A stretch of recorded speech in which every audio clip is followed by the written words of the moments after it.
We are a large off-grid alpaca farm.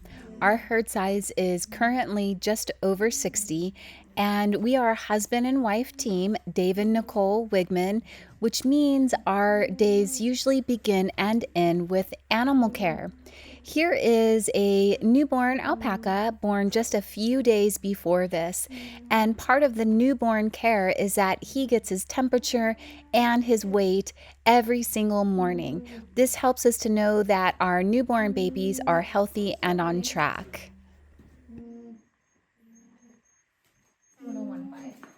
So here's some of our new herd that Dave picked up from Oregon, and we've been keeping them isolated and separate from the rest, and part of that protocol is to deworm them, just to make sure that they are free from parasites before integrating the herd. So we're going to go ahead and do that now.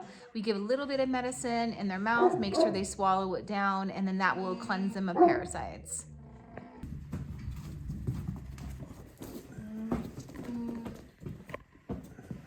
Hi.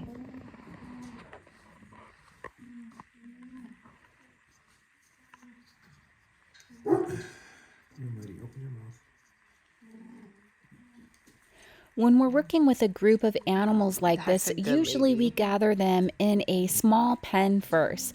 This is called a catch pen. By having them gathered in a small pen, it makes it easier for us to catch them, give them the treatment, and then they're funneled out into another pen. This way we can keep track of who's been treated and who hasn't yet.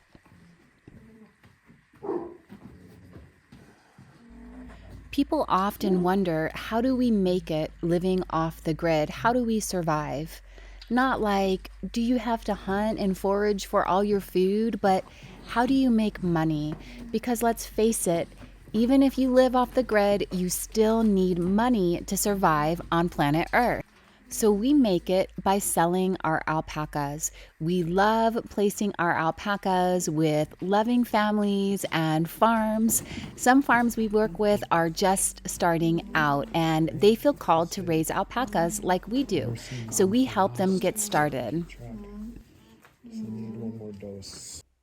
When somebody reaches out to us and says they're interested in raising alpacas, the first thing we do is we invite them to come out for a free educational experience on our farm. This gives us the opportunity to empower them with knowledge so that they can feel confident starting their alpaca farm, just like you see this sweet young couple in the video. And they also get to look at our available animals and pick out the ones that they like.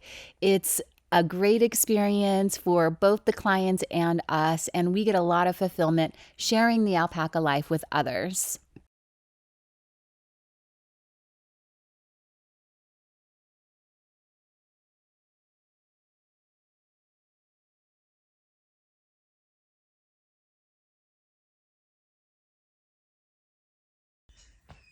We are doing a major cleaning operation today to make room for our hot tub.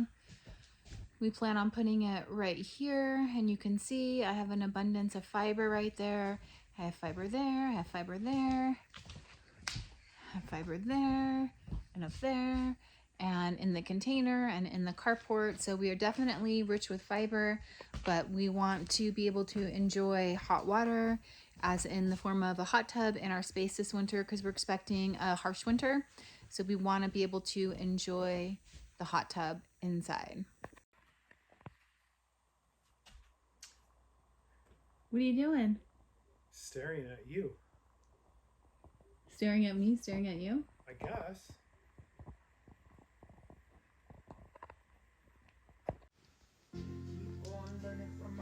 There's a drain plug to drain the residual water totally. Please keep the water heater in vertical. So we had our first freeze this morning. It was 27 degrees out when we woke up. So I'm going to go ahead and get a fire going. I have a little bit of a cold right now, sore throat, runny nose, and a cough. So I'm not quite my best self. Anyhow, Dave's out doing the chores, and I'm going to get a fire going and then cook us breakfast, and then our space will be all nice and warm when he comes back in, and we'll eat breakfast together.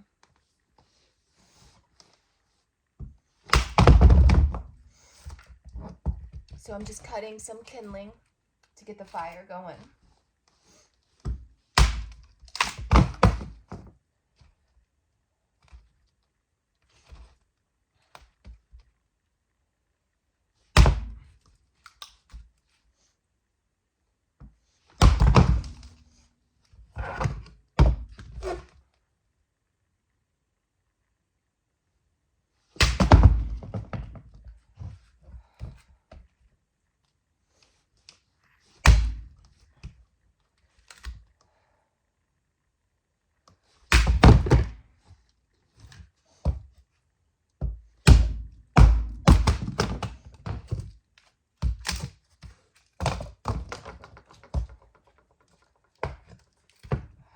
This is juniper wood that we harvested from the forest.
Definitely enough kindling for me to start the fire.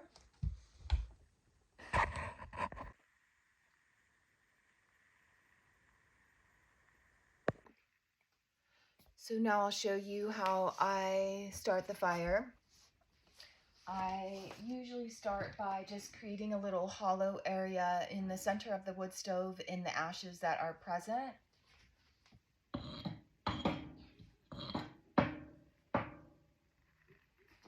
And I've got some toilet paper here. Yes, that is toilet paper that I used. But this is a way to not create any waste, because I'm going to burn the toilet paper in the fire, and then we use the ashes in either our compost bins or just put it directly out in the garden. So it's a way to repurpose the toilet paper as a resource, which that's a permaculture principle that we try to live by. So I've got a hollow area in the ashes, and then I've got my stack of toilet paper. And then I like to start with the smallest pieces of kindling first.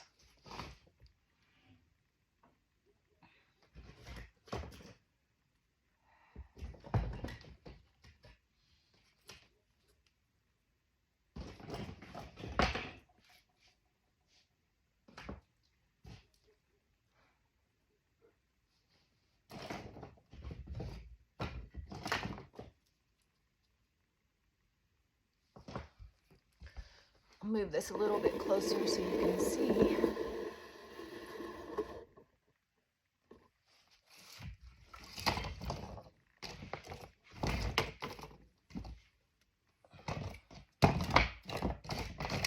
After I've used all the really small pieces, then I start using some bigger pieces.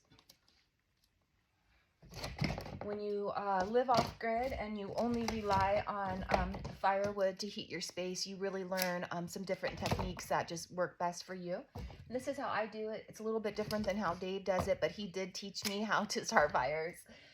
So he definitely gets credit, and he keeps the fire going all night long during winter. He gets up and stokes the fire. So that's definitely one of his skills.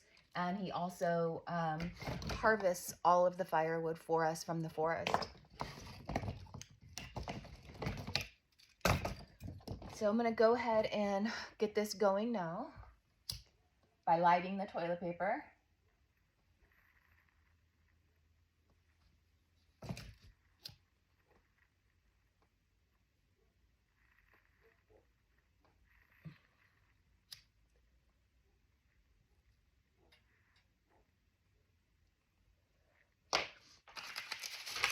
And we have some waste paper here.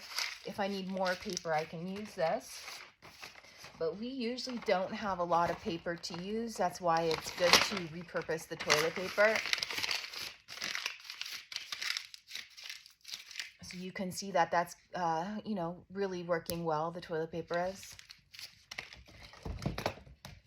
And now I can add some more kindling on top of that.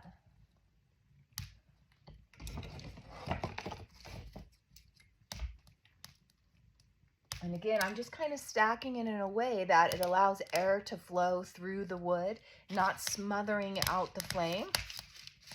And if I feel called, I can add some paper to help get the bigger pieces going. Before I put on a log like this needs to be going really, really well.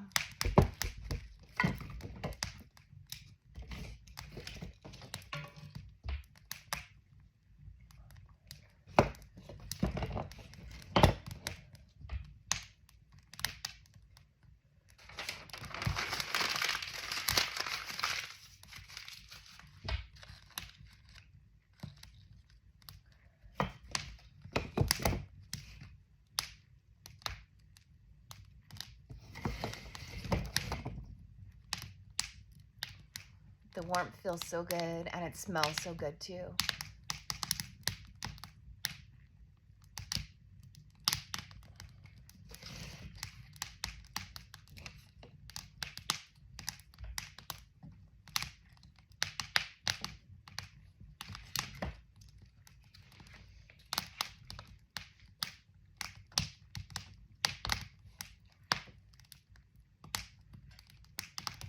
Isn't that beautiful?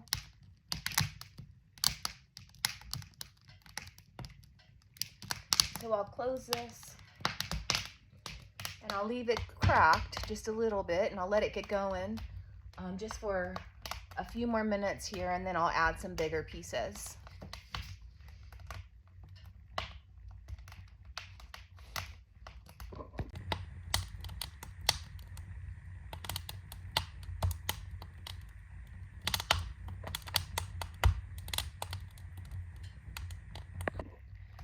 Okay, it's been a few minutes. It's really going good, as you can tell. So I'll open the door back up, and I'm going to add this bigger piece.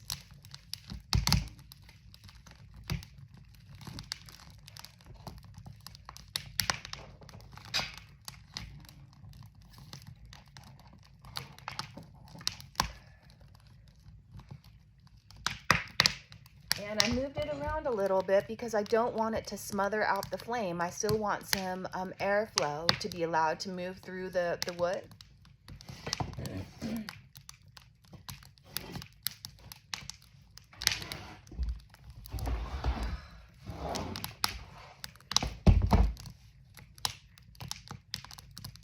And I think I'll go ahead and add this big log as well. If it'll fit, it's a big one.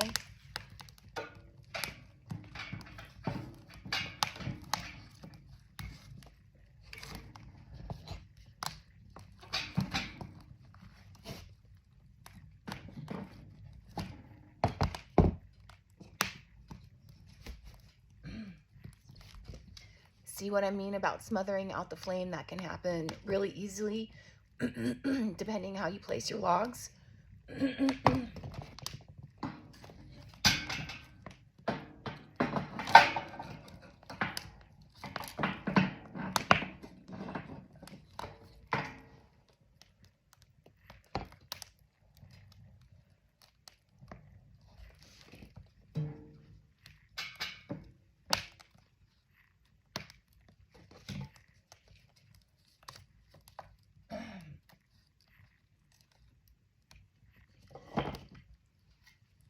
Placing some smaller pieces in front now just to kind of keep this going.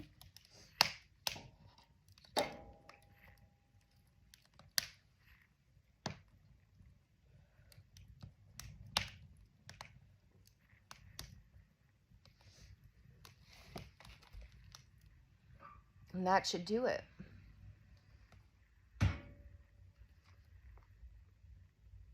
And this should be a nice toasty fire for us to eat breakfast in front of.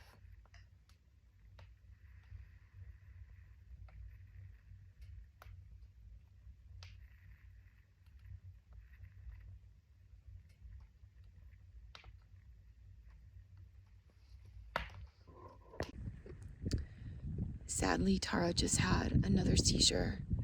You can see she has a significant amount of drool coming out of her mouth. I apologize for my voice. I lost my voice. I've been sick. So the seizure seemed a little bit longer. She stayed down for a little bit longer. Ever since she's been up, she's been just chewing on the juniper poles. She's got a little bit of blood in the drool, so she must have bit her tongue. Hi, buddy. I saw her from the window in the lodge. Well, what I saw was all of the rest of the juveniles standing around, and I could see something flopping around in the hay pile, and it was Tara's legs. So I ran out here, and her legs were flopping around, and her head was arched. And I just stayed with her, kept her comfortable, kept the flies off of her. And then after a while, she was in that post-ictal state again, just kind of in a daze. The movement stopped, the jerking stopped, and she was just in a daze. Then after a little bit of just observing her, I rolled her into the cushed position.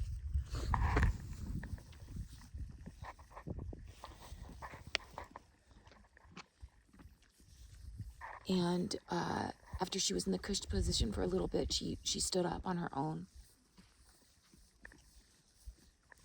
So now she's in the hay. I don't know if she's actually eating or not.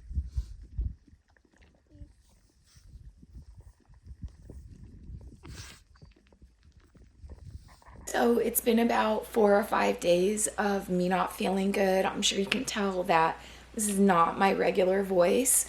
But good news is that there's an IV nurse on her way out here right now to give me a bag of IV fluids that's packed full of vitamins. So recently we got some new Alpaca clients, and it turns out they are the owners of AZ IV Medics. So they have one of their medics making the long journey out to our farm. So just to put it in perspective, it's a 15-mile dirt road just to get to our homestead, and then lots and lots of highway. So to get to anywhere where there's like, grocery stores and stuff like that, it's about a 90-minute drive one way. I'm one of those people that used to really prioritize self-care, but since I've lived off-grid, it's not as much part of my routine as it really needs to be. I used to go to yoga all the time. I used to go to juice bars and drink protein shakes and get body work and do all kinds of stuff, but it's just less accessible to me since we live so remote. So I'm really excited to get these IV fluids, and I thought before the IV medic arrives, I would give you a quick tour of our home. Dave actually built this structure completely by himself with his own 2 hands, and I mean that is the truth. He built this structure by himself. We hadn't met yet. Dave lived on this property before we met. I was living on a different property on my own for 5 months in my camper before a friend set us up. So we were both off-gridders living off-grid, but we were on different parcels. So Dave built this space actually to be a yoga studio. He owned Yoga Revolution in Flagstaff before the pandemic, and I owned a yoga studio down in Phoenix before the pandemic. Both of us, not knowing each other, closed our studios and moved off-grid, only to meet each other about 5 months later. So Dave built this, and it is now our shelter that we live in, and it's also my fiber studio. So I'll go ahead and show you around.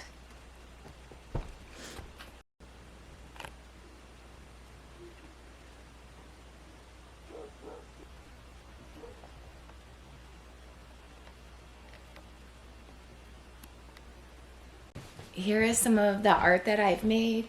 I've got my recent witches hats, some wrist warmers. This is the very first hat I ever made. I made it for Dave. They've come a long way since then. I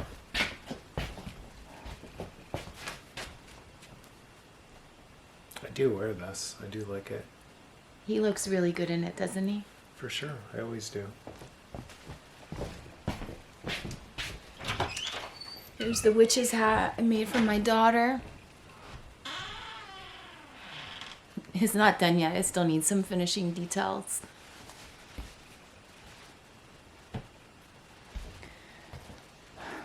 This is my main felting station, but I do felt a lot on the floor these days because it's a bigger space. This is a large tapestry I made from churro wool. So a series of spirals. The spiral is the most ancient symbol and the most common symbol found on ancient felt. Here's another big tapestry I made. This one is alpaca and churro wool. This is the bathtub that Dave is working on for us. Well, it's not a bathtub, it's a hot tub. It'll have a propane water heater. This is my 1959 vintage Singer sewing machine. It works so good, and I'm so grateful that my grandmother taught me how to sew. This is where I pick the fleece and make art. And you can see a bunch of my other artwork up on the wall there. And our IV medic should be here anytime, so I have to go out and meet her at the gate. We're just chatting up a storm. We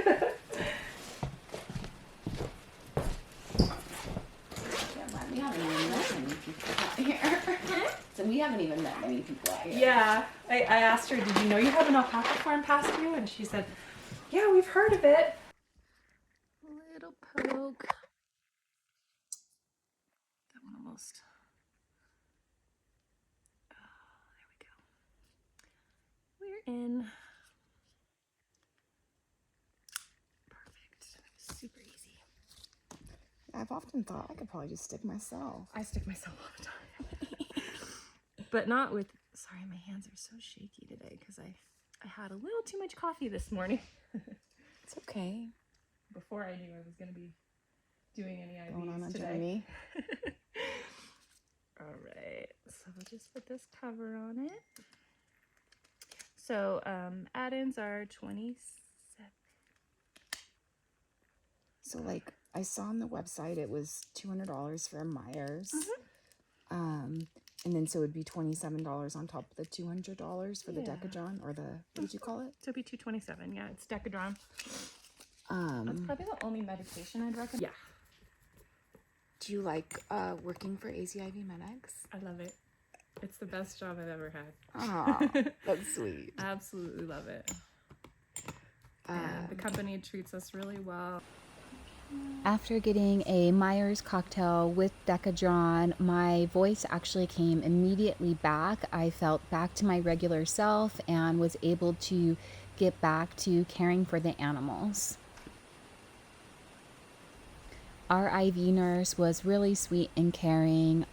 She had a lot of fun trying on some alpaca fashion, especially witches hats. And then I gave her a little tour of our alpaca farm. Oh, the huge eyes. They're much. So Tara has just had her third grand mal seizure, and now, as you can tell, she's in that post-ictal state where she's just kind of frozen, not moving, very, very still. How are you doing, Dave? Really sad.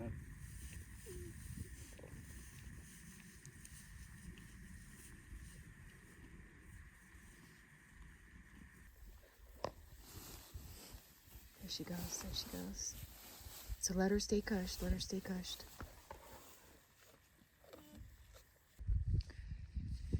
We have also been in constant communication with our vet's office, and as of yesterday, our vet talked to a few other vets and made the recommendation of starting her for a trial period on phenobarbital.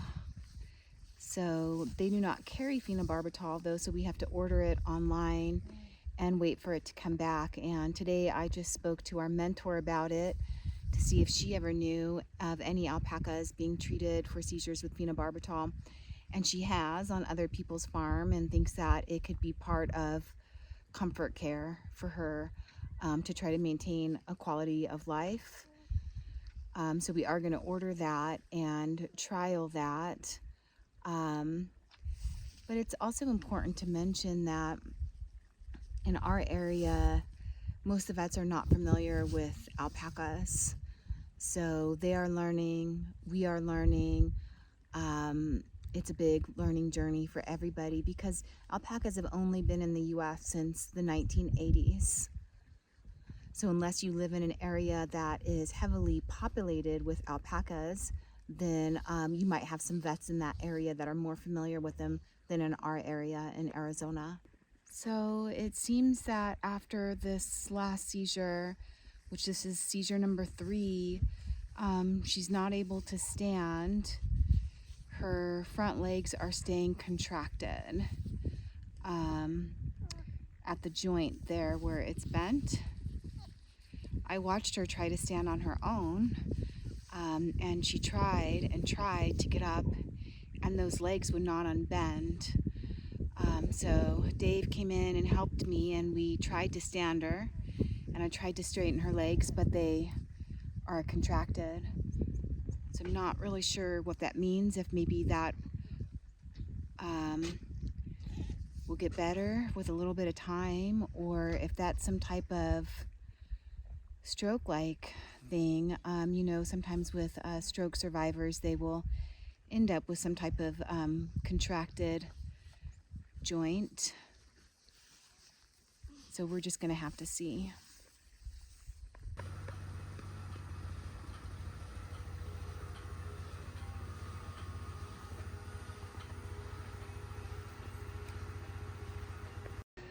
Look at this magic.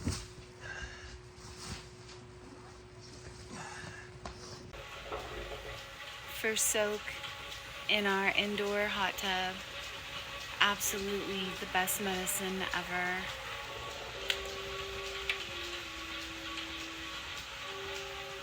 I think it just turned out for them. Thank you for supporting our off-grid farm. We release new episodes every single Saturday, showing you what our off-grid life is really like.